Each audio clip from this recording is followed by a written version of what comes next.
Good evening again. My name is Nate Lilge. I am the Adventures and Engagement Director with Tuolumne. Tuolumne works to maintain public access to public lands in the northern Intercoast Range, specifically the Berryessa Snow Mountain National Monument region. That region is basically from Lake Berryessa north to the Snow Mountain wilderness up in that area. So if you're in Woodland or Davis or Winters and you look to the west, those mountains that you see right there in front of the setting sun, those are the Northern Intercoast Range Mountains.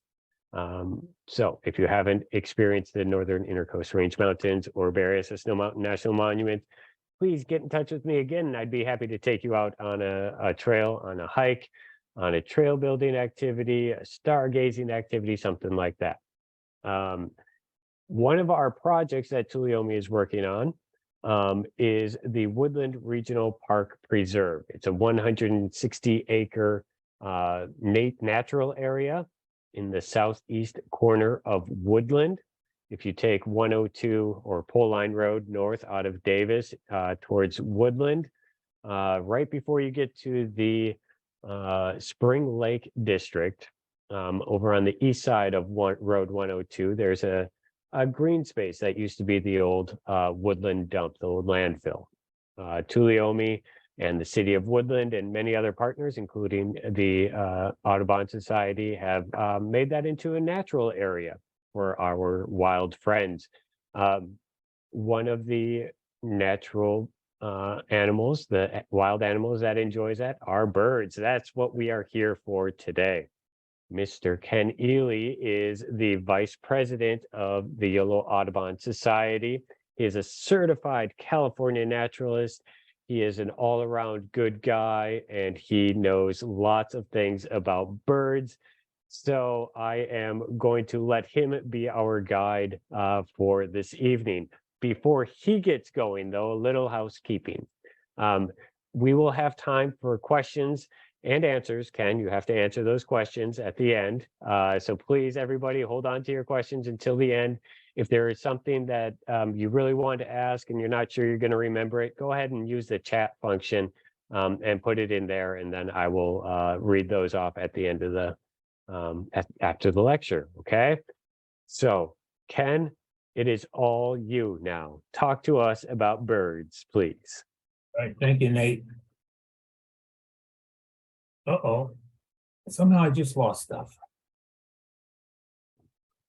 It's trying to share. Can you stop and start over? All right, yeah, let's try that.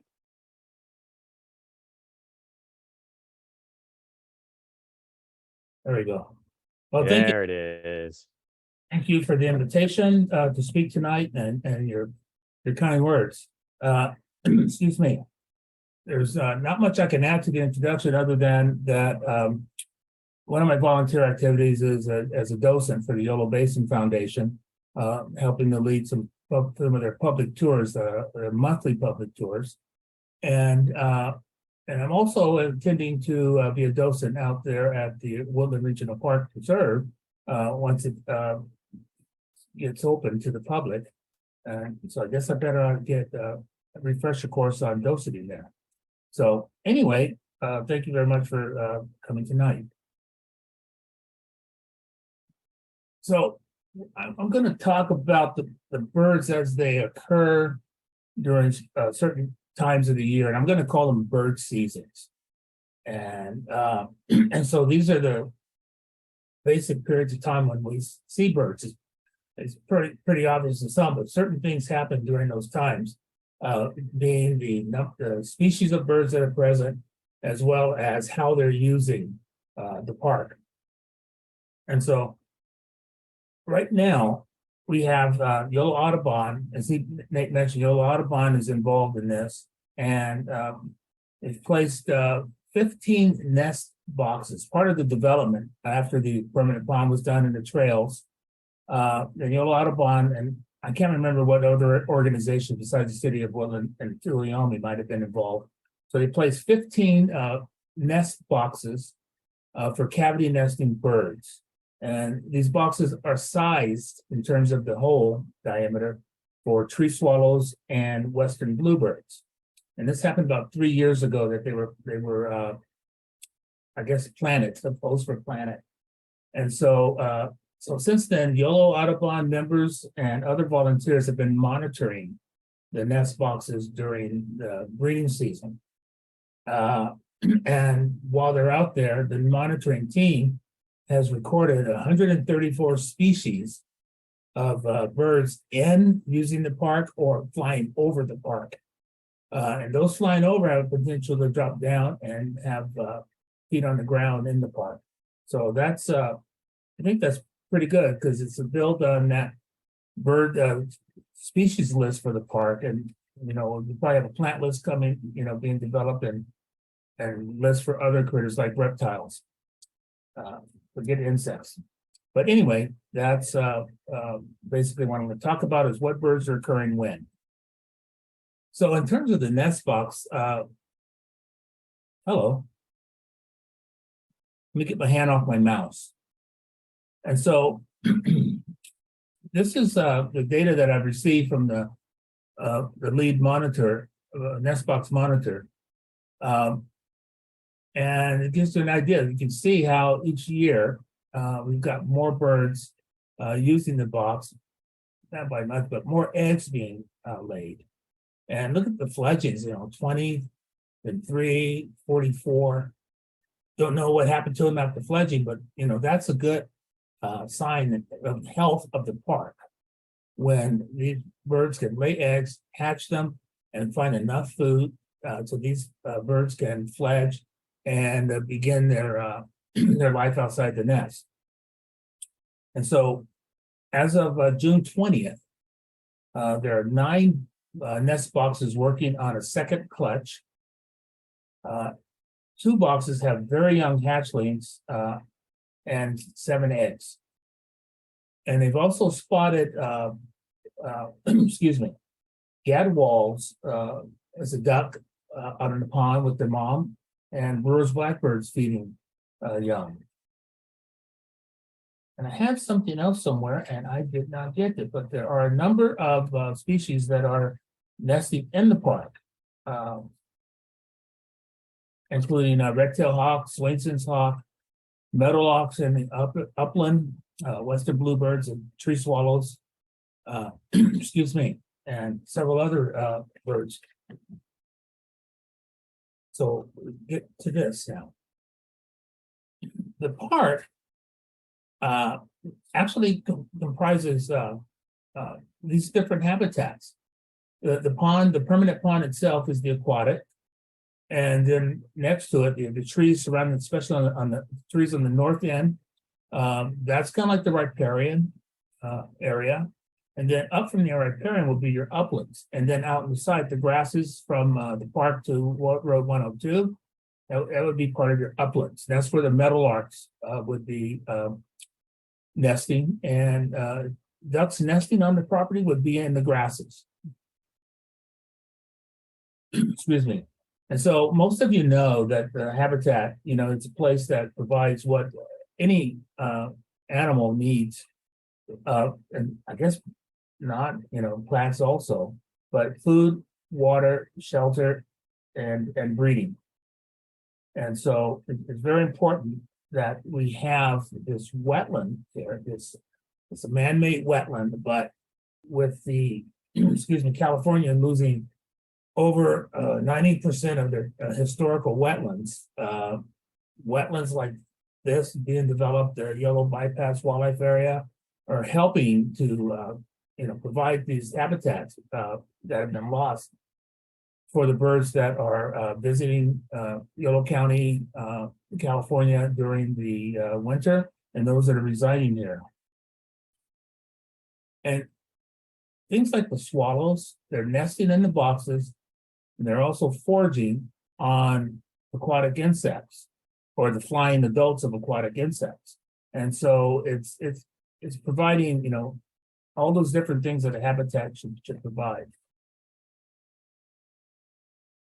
So the year-round birds. These birds are, some of them are my favorites, and I'm glad they're there. And I do see a correction I didn't make. The black-necked still could not make it tonight. So we won't be going over that. But we'll start with my favorite raptor, red-tailed hawk. So they're nesting in the park, and they're and you can see I have illustrations of the two main plumages of the western birds would be the light phase, which is the one at the bottom, and the famous belly band. And then you have a dark morph that's not completely dark. You know, we're in between this version here with the dark breast and then the light belly to an all chocolate bird. And so they use the open space. They need to nest. They nest in trees that have open space around them. I heard of one in the forest one time, and I don't know if it was nesting there or foraging in the meadows. But they will nest in the trees, and they will forage. If they forage on the site, they're going to be foraging in the uplands and the grasses. But they're going to forage all around that site, farmlands, that sort of thing. They're fairly adaptable in terms of nesting near urban areas, as long as we have some foraging area close by. They're an opportunistic feeder, feeding on rodents, reptiles, birds, amphibians. I mean, whatever they can find and catch. And so that's what I kind of like about them. They're just kind of, I think all raptors are majestic. And so their primary, I don't know what the word is, motation. Their movement is flying and they're soaring. And they're soaring, they're looking for prey. Raptors have about an 8-hour vision compared to ours. Another way that red-tails for hunt is by sitting on perches. Power poles have replaced trees, snags, and so they'll forage from there. Sometimes if you're driving along, you might see a red tail sitting on a power pole and then drop down because it sees something in the shoulder. And so it's, I think it's very exciting to have them nesting out there. Oh yeah, sorry. Only does it one. I did this, it might remind you of your favorite commercial with the bald eagle.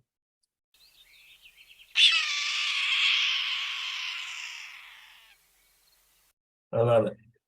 And so I'm going to go now to my favorite duck. Well, one of my favorite ducks, and that is the gadwall.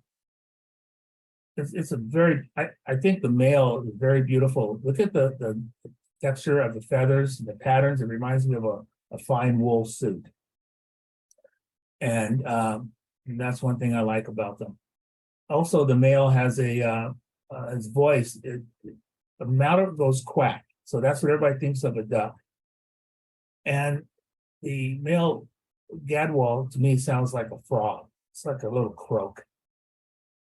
And on the list there, one thing that's very important, different types of hatchling states of birds. Birds like waterfowl, shorebirds, it's called precocial. That means that the young are born at feathered, their eyes open. Once they dry off, they're up and running and getting their own food. Versus birds like a robin. So they're pretty much in the Central Valley year-round, being nesting out there. That's kind of proof of that. And the resident populations will be augmented by the wintering birds from the north. And so you'll see more gadwalls, when we get into the winter here.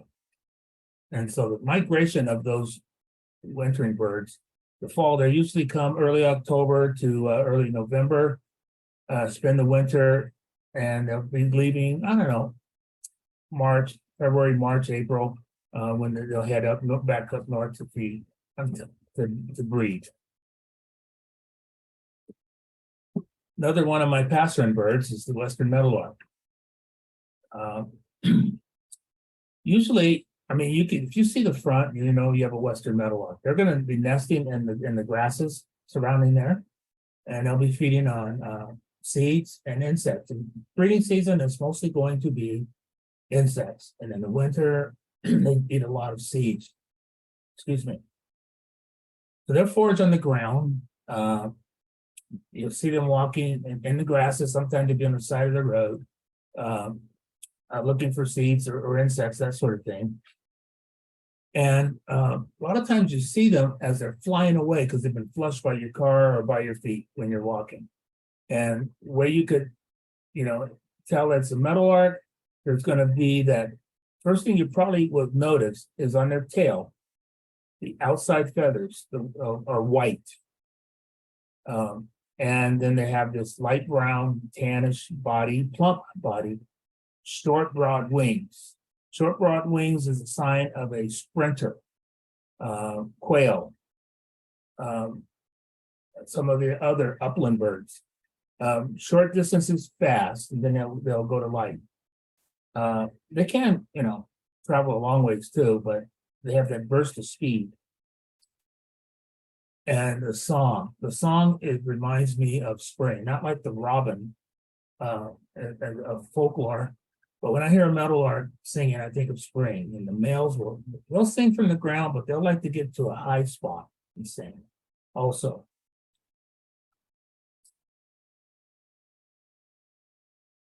The pied-billed grebe. This is the bird that replaced the black-necked still. They're nested in the park. They have this floating nest platform. Males will build that within their territory. They like to build it in cover, cattails, tulies, tall rushes maybe, and say about over 10 inches at least of over 10 inches of water, just for an escape mechanism. And they'll build it with very pieces of vegetation. And perhaps, as the nesting season goes on, rotting vegetation might help provide some warmth to aid in incubation of the birds. Now, I have seen these nests out and open.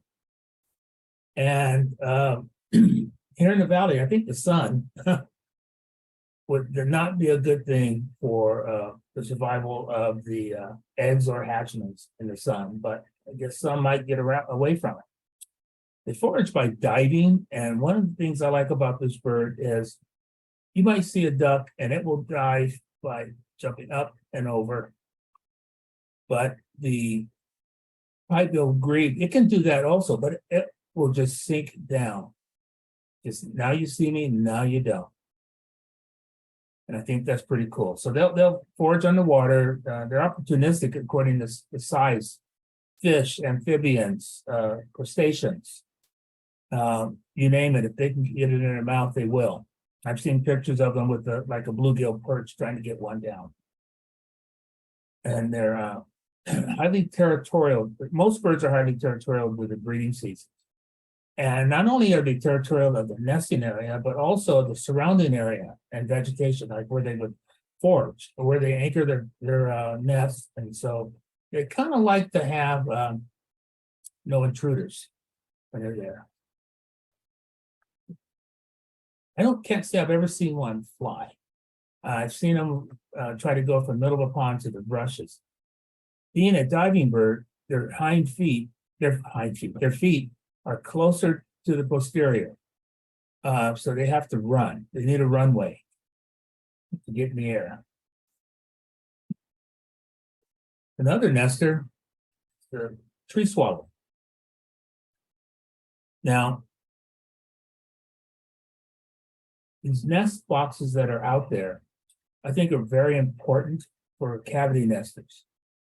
Because we're not, when I'm driving around, you don't see many trees, unless they're deep in a forest or at the edge of a forest, that have natural cavities for birds to nest in.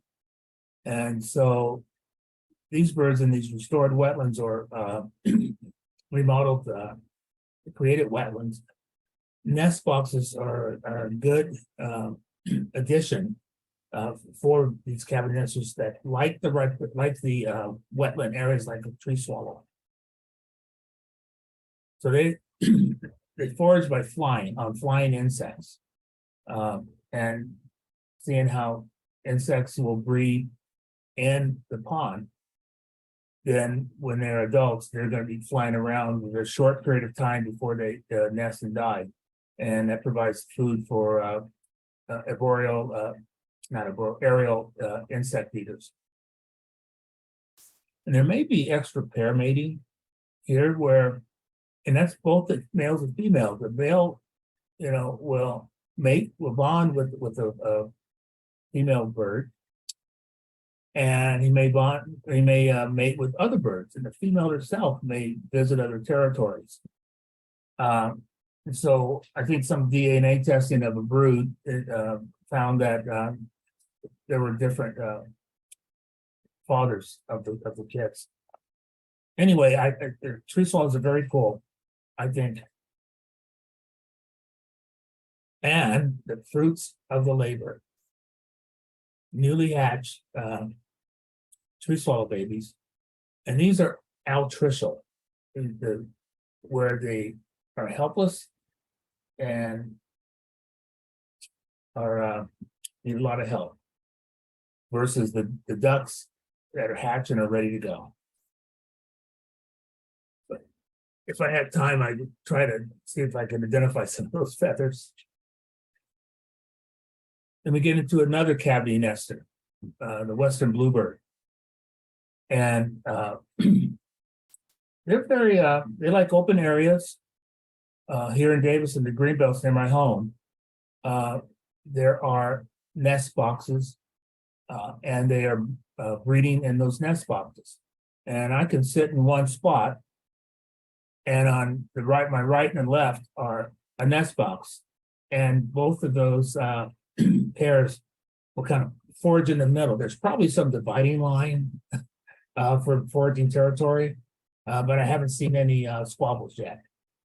And so they will perch, and when they spot a prey, they'll jump down in the ground. I've seen them chase moths when they're out of the ground. Not out of the ground, but who are roosting in the lawn, and they'll chase them around, and that's pretty cool. So they're eating insects and fruit, mostly insects during the breeding season, and berries and stuff in the winter. And I think the females will, like a duck, will delay incubation till the last egg is laid. And I think that's beneficial for these nestlings. So when they're fledging, they're all pretty much going to fledge out of that cavity about the same time. A lot of the passerine birds will start incubating at the first egg, or a little bit after the first egg, but by the time that the birds hatch, they're going to be different ages. And you probably see that in raptors. They'll do the same thing. You'll see a nest of raptors, and there'll be a big bird and a little bird in there.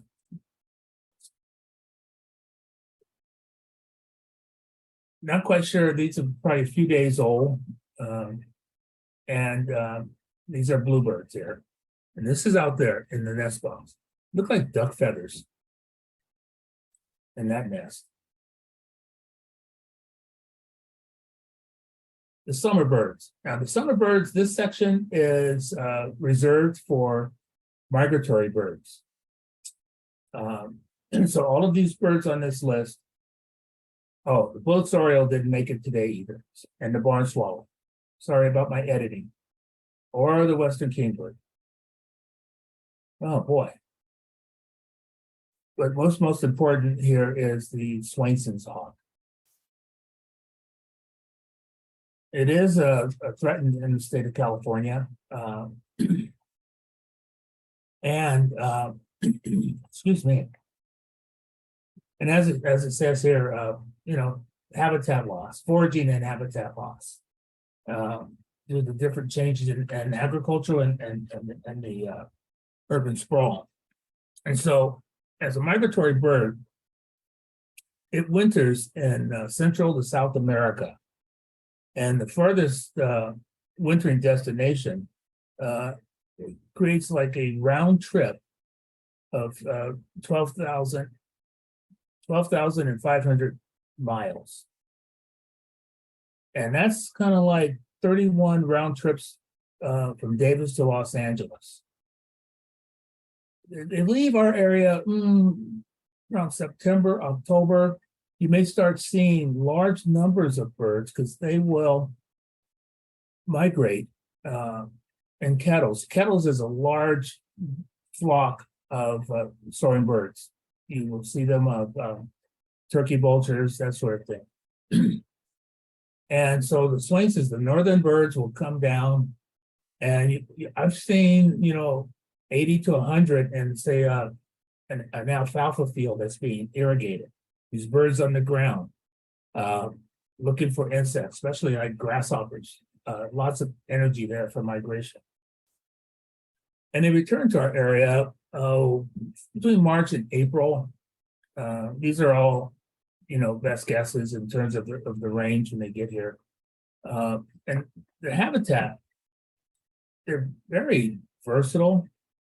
Here in my neighborhood, there is a SWAINSON'S hawk nest. There's one at North Davis Ponds, which is not far from here also, from my house also. So they're nesting there in the trees there. I think they're nesting there along the northern and riparian area. And so there, they will have an opportunity to feed in the surrounding farmlands as well as the uplands in the park proper, the grasses. Their favorite food is a meadow vole, which is a rodent. And to me, it looks like a small lemming or a small gopher. It's plump, kind of like a sausage with a very short tail.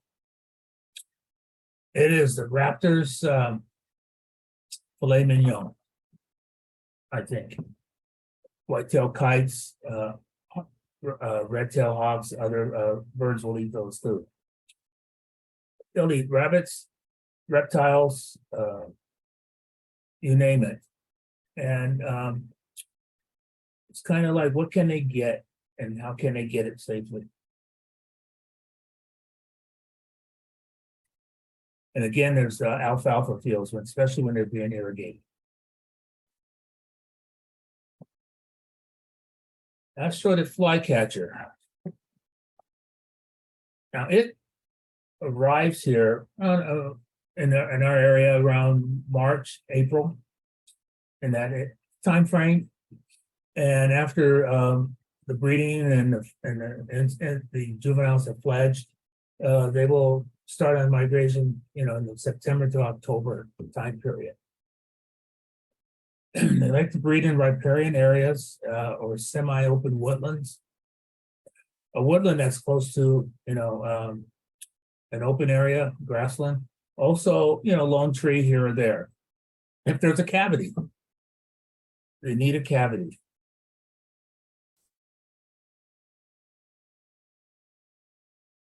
The food that they eat are, besides insects and adult and larval insects, they'll do spiders, and then migration, they'll eat fruit.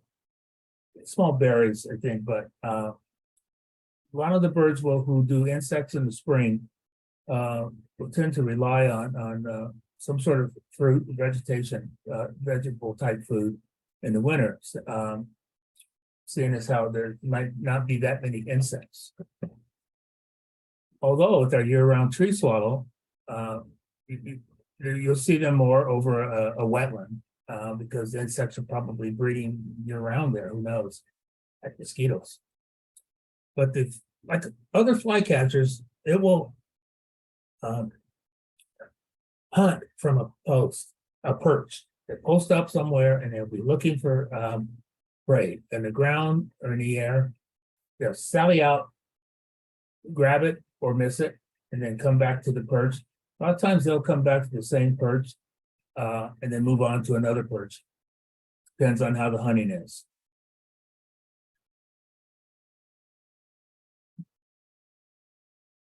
All right, winter birds. I apologize, it's going pretty fast since those other birds couldn't make the show. Ringneck duck. I always want to call these ring-billed ducks. And it's like, how do you find the ring? Right in here, it's a little purplish coloration here, and that's the ring. And different light, you won't see it. That was years before I finally saw one.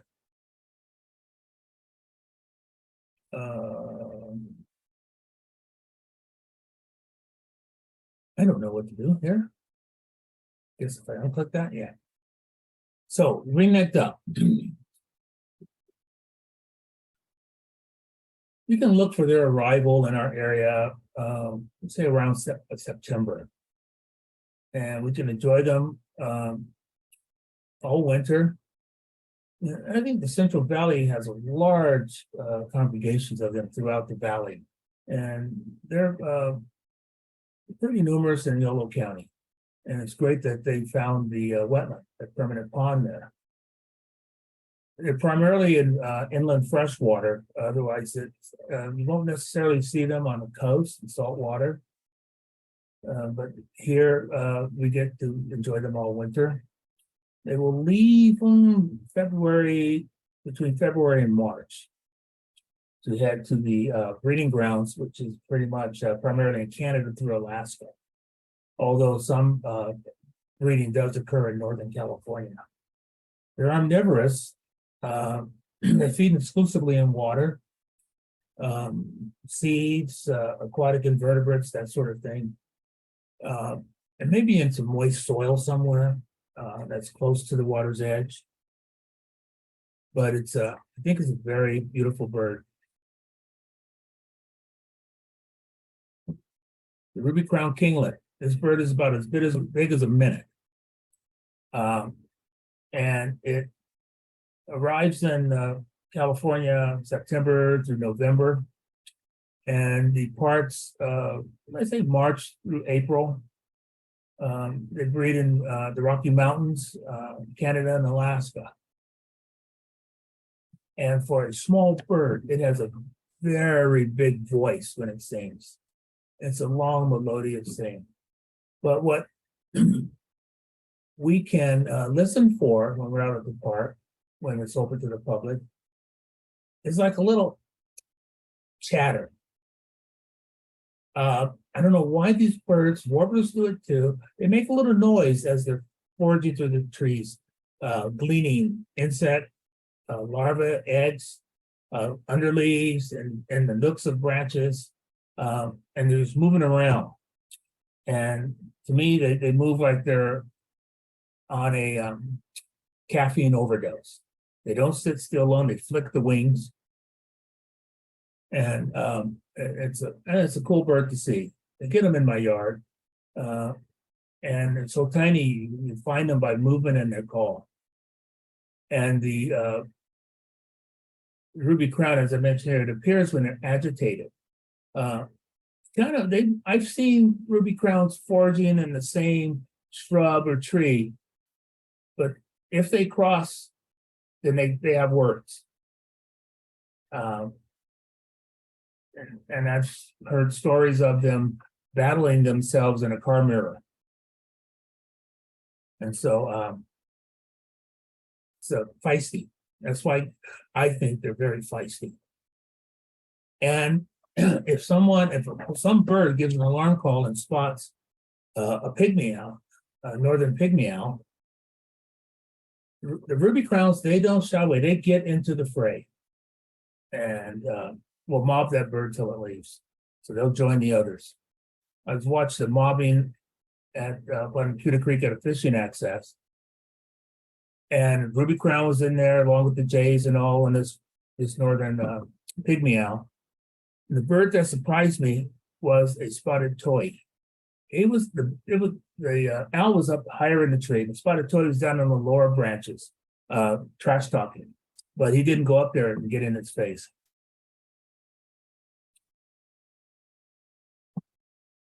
Another favorite bird is the and a cool behavior is the tail bob, the American pipit. This bird, this is the breeding plumage. The first time I saw one this is the winter plumage. First time I saw one in breeding plumage, which it does not have the streaks. It has what's called a clear, unmarked underside. I didn't know what it was. I thought I, had to write it up and I would go on the talk show circuit about this new bird I found. I have seen them on breeding grounds up at the Beartooth Mountains, about 10,000 feet, singing in the alpine tundra. And during the Christmas count, when we find them in agricultural fields, short stubble or dirt, and there can be hundreds of them.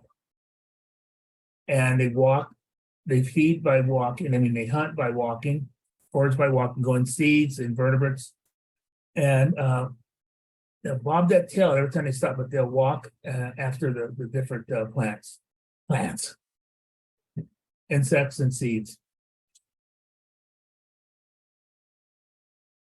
And the migration, they probably show up around between in the winter and the fall, between September to late November, and in the spring when those passing through or leaving here, April to mid-May. So those would be good times to see them, and they'll be at water's edge also. Usually when there's a permanent pond, and then you have a seasonal pond, and as the water gets down in the seasonal pond, you'll have the mud there, and there'll be invertebrates and some plant seeds in the mud. You will see them foraging and along the edges there. But I just love the tail bob. A lot of times also in the Yolo Basin, Yolo bypass wildlife area, you're driving on the auto tour route, and they will come and fly, one or two will fly in front of your vehicle, and they'll forage along the edges. And as you get closer, they'll fly up a little bit further up and get further up. And at some point, I guess, then they say, oh, enough of this, and they fly off. But I just love it. Walk, bob the tail. I love it. Okay, who didn't make this one?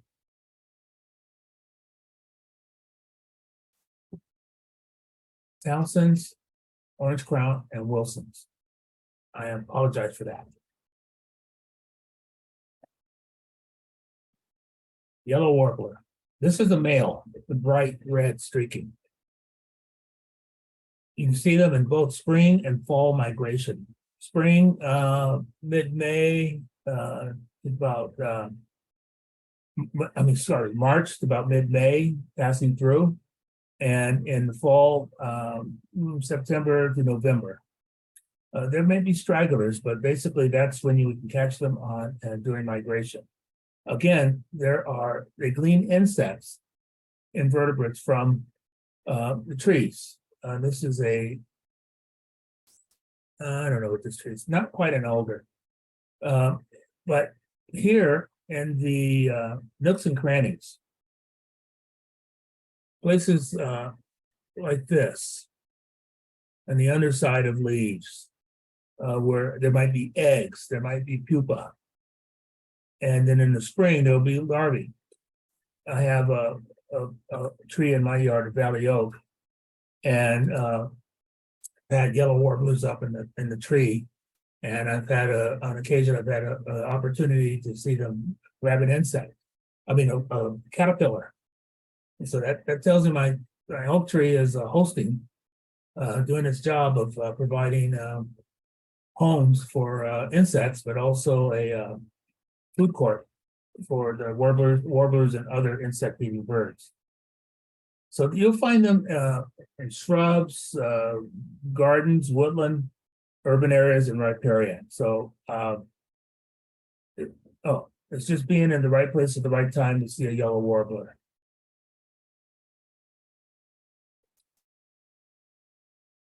Pacific slope flycatcher. This is probably one of the more common flycatchers we will see during migration. And like other flycatchers, hunt from a perch, sally out and fly back. But they kind of like dense vegetation, as this one here is deep inside shrubbery and next to a tree. So there's a lot of it going on. So they're migrating through here in the spring, about mid-March to mid-June. And in the fall, late July to mid-October. And then again, there's stragglers and there's early birds. There's a lot of different, these genus of flycatchers are very hard to tell apart, as is my mouse. If you look at the eye, I'm afraid to touch the mouse, but in the eye, you'll see the eye ring, then it extends at the back like a little teardrop. That helps in narrowing this down. But, you know, some of the other birds have individual characteristics that, ooh, is that a teardrop or is that just an abnormally wide eye ring? So there are people who are really good at identifying this genus of flycatchers. I'm not one of those. I try though. Western tanager. It's a pretty cool bird. The male. The red hat, the yellow body, and the black wings. Pretty distinctive bird. They'll migrate through California. Oh, we might start seeing them late August to late September. And then the stragglers, you know, October, that sort of thing. And then in the spring,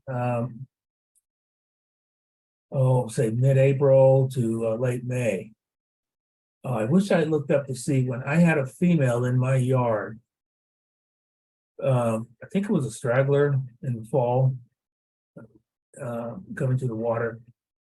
They were too early for the toyon berries, but they'll eat insects. They'll feed their kids, nestlings, insects. This is in breeding plumage here. I don't really have a picture of a male in winter plumage. So they'll insects in the spring and fruit, small berries in the fall. And they primarily forage in trees, rarely on the ground, but you'll see them in trees, especially a tree that has a good crop of ripe berries, small cherries, that sort of thing. And they'll be taking advantage of that. Well, that's it. Again, I apologize for not dragging this on with those missing species. But if you have any questions, I'm happy to try to answer them. And Great, yes. Yeah, thank you, Ken. I appreciate it. Before we get into other questions, I want to ask you if you could, real quickly, you mentioned just in passing, you said something about the Christmas bird count. Can you explain a little bit about what that is and talk about how people might be able to help with that? National Audubon Society started this Christmas bird count. I think, the duration is in the 70s in terms of 70 years, I think. I could be wrong, but Yolo Audubon has been involved since the early 1970s. I think we're in the 50th year or something like that in the Christmas bird count. And it is, Audubon designates a period from about Wednesday or Thursday of the third week of December, and it goes to about the second week of January. It is continent-wide, and I think there's even bird counts in other countries. And so Yolo Audubon's bird count is generally the third weekend, a Sunday in December. And we will have a program at the beginning of December called the Christmas Count Workshop. And folks who attend that, either virtually or in person can sign up. But it can also, we will have the listing of area leaders. We have, I'm not going to guess, but we have over 10 areas, with Winters being the center of our 15-mile diameter circle.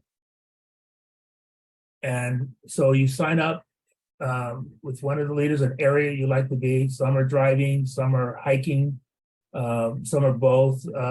We've had a person who would take their boat to cover Lake Berryessa. And you count every bird you see. And that is it's part of the citizen science situation here. So you can sign up by following Yolo Audubon's Facebook when looking for the announcement. When the leaders are chosen and are accepting new members. And I think that some areas provide for large groups of people, some don't. But it's an all day. And at the end, we have a counting potluck. And after the COVID, we were in person last December at the Senior Center, Davis Senior Center, where all the leaders report their birds, and you talk about today, bird stories, that some people call them. Is that more than you wanted to know? Yeah, that's great. Thank you. No, that's good information. So if you want to know more about that, follow Yolo Audubon on Facebook, and they'll have that. Ken, thank you. I appreciate you taking the time this evening. Everybody, thank you for joining us. If you want more information about Woodland Regional Park Preserve, check out tuolumne.org. If you want questions or you want to know more about Yolo Audubon, check out their website, their Facebook page, Tuolumne's Facebook page. Get involved in the Christmas count or other bird counts. And thank you again. Ken, any last words, any words of wisdom from you? Words of wisdom, birds are everywhere. If you have any inkling of interest in birds, you look out your window and study the birds there. Learn the basics. You can take bird watching as intense as you want. You can be annoyingly intense, or you can be just chilling, casual. I'm kind of in the middle. You make it what you want to make it, and it's very interesting, especially the behavior part. That's it. But I really appreciate the invitation, and I hope I didn't bore too many people. I hope some of it was interesting, but mainly it's and learn more yourself. Thank you very much. Great. All right. Thank you, Ken. Everybody, have a good evening.